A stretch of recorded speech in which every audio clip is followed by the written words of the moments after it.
নমস্কার বন্ধুরা, আজকে নিয়ে এসেছি আলু আর পটলের দুর্দান্ত স্বাদের নিরামিষ একটি রেসিপি। খুবই কম সময় লাগবে এই রেসিপিটা বানাতে, আর খেতে হবে দুর্দান্ত। আশা করি আপনাদেরও ভীষণ ভালো লাগবে। শুধু ভাত না, রুটির সঙ্গেও দুর্দান্ত লাগে খেতে। চলুন ঝটপট করে দেখে নেওয়া যাক। তো এখানে আমি 500 গ্রাম পটল নিয়েছি। পটলটাকে এইভাবে ছুলতে হবে, পুরো খোসাটা তোলা যাবে না। পুরো খোসাটা তুলে ফেললে তাহলে পটলটা রান্না করার সময় একদম সফট হয়ে যাবে, তখন কিন্তু খেতেও অতটা ভালো লাগবে না। তো পটলের খোসাটা এইভাবেই ছাড়িয়ে নেবেন। আর এখানে একটা পটলকে আমি 6 ভাগে করে নিয়েছি। তো দেখুন, এইভাবে পাতলা পাতলা করে পটলগুলোকে কেটে নিতে হবে। আর পটলগুলোকে খুব ভালো করে ধুয়ে নিয়েছি। আর পটলের ভেতরের শক্ত বীজটা ফেলে দেবেন, নরম বীজ থাকলে সেটা না ফেললেও হবে। তার সঙ্গে নিয়েছি এখানে বড় সাইজের একটা আলুটাকেও এইভাবে লম্বা করে পাতলা করে কেটে নিতে হবে।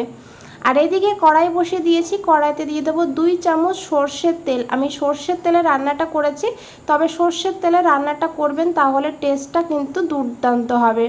তেলটা ভালো করে গরম করে নিতে হবে। তারপরে এখানে দিয়ে দিতে হবে কেটে রাখা আলুগুলো, আর দিতে হবে অল্প করে একটু লবণ আর অল্প করে একটু হলুদের গুঁড়ো। আর এখন আলুটাকে খুব ভালো করে এইভাবে হলুদ আর লবণটাকে মিশিয়ে নিতে হবে। আর গ্যাসের ফ্লেমটা লো টু হাই রেখে আলুটাকে গোল্ডেন ব্রাউন করে ভেজে নিতে হবে। তো খুব ভালো করে এইভাবে মিশিয়ে নেওয়ার পর মাঝে মধ্যে ঢাকা দিয়ে দিতে হবে। ঢাকা দিয়ে দিয়ে আলুটাকে ভাজতে হবে। ঢাকা দিয়ে ভাজলে তাহলে আলুটা খুব তাড়াতাড়ি ভাজা হবে আর অনেকটা সিদ্ধও হয়ে যাবে। তো দেখুন, মাঝে মধ্যে এইভাবে ঢাকনাটা খুলতে হবে আর এইভাবে একটু নাড়াচাড়া করতে হবে, না হলে এক সাইডটাই কিন্তু বেশি ভাজা হয়ে যাবে। তো দেখুন বন্ধুরা, এইভাবেই আলুটাকে ভাজতে হবে। তো এখন আলুটাকে তুলে নিতে হবে।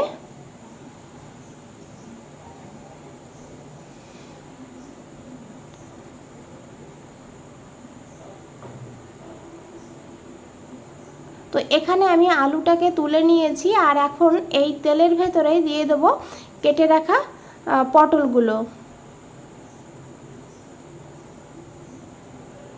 আর পটলে দিয়ে দেবো এখানে অল্প করে লবণ। এখানে কিন্তু আমি হলুদের গুঁড়োর ব্যবহার করছি না, শুধু লবণ দিয়েই পটলটাকে ভেজে নেব।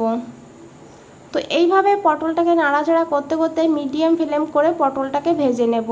পটলটাকে আর ঢাকা দেওয়ার দরকার হবে না, কারণ পটলটা কিন্তু খুব তাড়াতাড়ি রান্না হয়ে যাবে। তো এইভাবেই পটলটাকে ভাজবো। আর এদিকে দেখুন, পটল ভাজা হতে হতে নিয়েছি আদা 1 ইঞ্চি মতন, আর নিয়েছি কাঁচা লঙ্কা।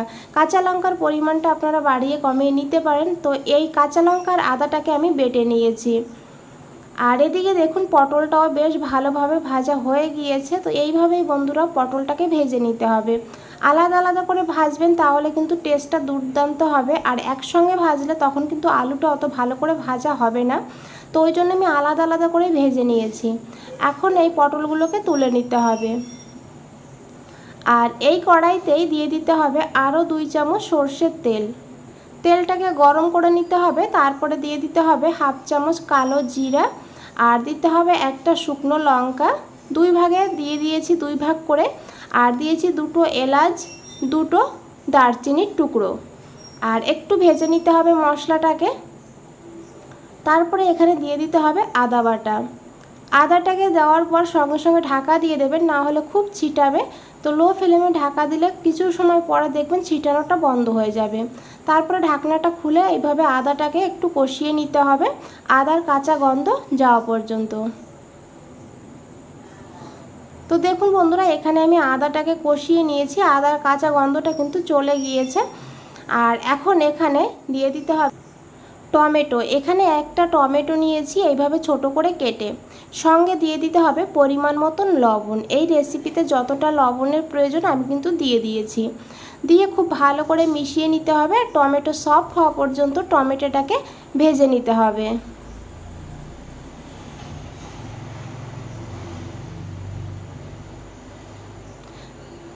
তো এখানে দেখুন, টমেটো কিন্তু অনেকটা সফট হয়ে গিয়েছে। এখন কিছু গুঁড়ো মশলা অ্যাড করব।